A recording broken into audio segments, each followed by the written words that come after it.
showing you how to do wrist shots. So first, you want to get the ball or the puck, and you want to load it. You want to look where you're shooting, or else there's no accuracy.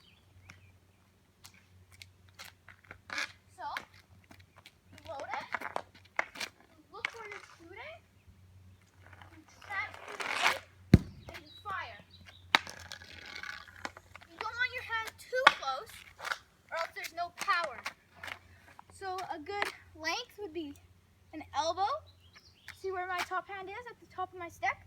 An elbow touching my hand like this, and a hand down.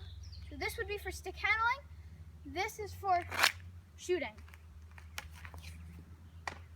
So again, you get it, you take it, you load, and you transfer the weight to your front foot.